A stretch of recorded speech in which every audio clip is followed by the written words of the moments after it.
Alright, what's up guys, we're Amazon Random. Today we have the Springfield St Victor. See right there, in 9mm. This is their pistol version. And in my opinion, it's probably one of the more less talked about, more underrated 9mm PCCs on the market. So kind of getting into it, right? The reason I chose this, simply just because I like the Springfield name. They've got a nice proven track record of having pretty reliable guns. If you look at the Kuna, the other St Victors, things like that there, they got a really nice proven track record. They got a good customer service policy, and they make good quality guns at a fairly reasonable price. And these are made in the USA, so that's another plus. Kind of moving on through the gun itself from the front, right? We have a 5.5-inch barrel. We got a forward blast diverter. You can see right there. Barrel does stop right about there. We got a nice solid handrail. T-marks on the top rail. If you're into T-marks, some people aren't. Some people are. I don't really care about the T-marks, but they're there if you want them. Moving on back. It does come with a mil-spec charging handle. I did change it out for the, let's move this out of the way. I did change it out for the Warhammer. I'm a left-handed shooter, so being able to charge the rifle or the pistol from the left side makes all the difference to me. Moving on from that, you do have the SB Tactical brace that comes on it from the factory. It does have a QD mount in there, and does have a QD mount on the end cap. And you got a nice staked castle nut. Don't really care about staking as much, since I like to change these out a lot for different braces, things like that there. But it is nice to know that the castle nut is staked, that's not going anywhere. Alright, moving on to the lower, it is just a standard AR9 pattern lower. It does have a nice flat face trigger in it. Can I show you that? Oh, just gotta put on fire.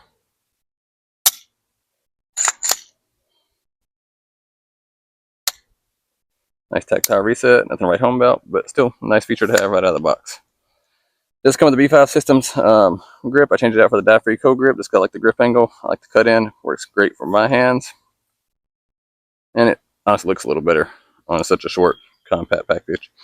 So it does have I do have the die-free co-grip on there. It does have the butt plug in it with 2 batteries in it. Use code ArmorSergeantR and 10% off anything on their website. Or leave a link to the description of this. A link in the description of this. If you want to pick one of these up. Like I said, it doesn't really have much to say about it other than pretty outstanding gun. I don't run irons on it simply just because with your hand being so far close to the front of the rifle or the pistol, your thumb will wrap around the top iron. After a long day of shooting, that can get a little bit uncomfortable. It does come with a hand stop. I took it off just simply because the hand stop does force my hand back farther on the gun itself, which in return puts my hand close to the ejection port. And when you're firing, you're going to catch a lot of brass to the hand. If you're a right-handed shooter, no problem at all.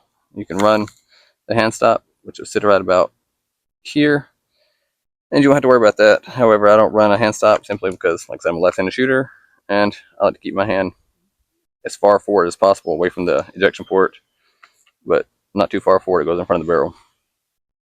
So, like I said, it is 9mm. It does take Colt-pattern SMG mags, 32 rounds. Let's see if I can load it. They lock in nice and solid. Does have ambi selector switch, both sides with a 45-degree throw. That's really it. I do run just a Sig Romeo 5 on it. It's been rock solid so far. This is a Gen 1, but still had no issues with it. And that's it. I do keep this in a bag a lot, take it with me places. Kind of a go-to gun. It's kind of a home defense gun. Chose this as a home defense gun simply because the shortness of it, so I'm able to clear corners, clear rooms quite easy. 32 rounds of 9mm hollow points will definitely do the job. I don't have to worry about over penetration. I do live in a fairly tight-knit subdivision. I don't want to shoot through the walls and take my neighbor out. And I have kids, so I'm not trying to shoot through the walls and take my kids out. So this is it. I'm gonna show it off a little bit. Get a couple up close shots of it, and we will go from there. Like I said, it is the adjustable SB Tactical brace. Does have a QD slot, and this is the rigs. You can run a QD ring through here if you want a front ring mount. With it being this short, you really don't need a 2-point sling. A 1-point sling works perfect for it. However, that is an option. I will leave a link in the description of this for the rigs mount if you're looking for the rigs system. It's a very nice compact rail cover. that looks almost factory standard to the gun itself. However, it's not. So, all right. Let me know that in the comments. Remember, like, subscribe, share this. Until next time, I'm Random out.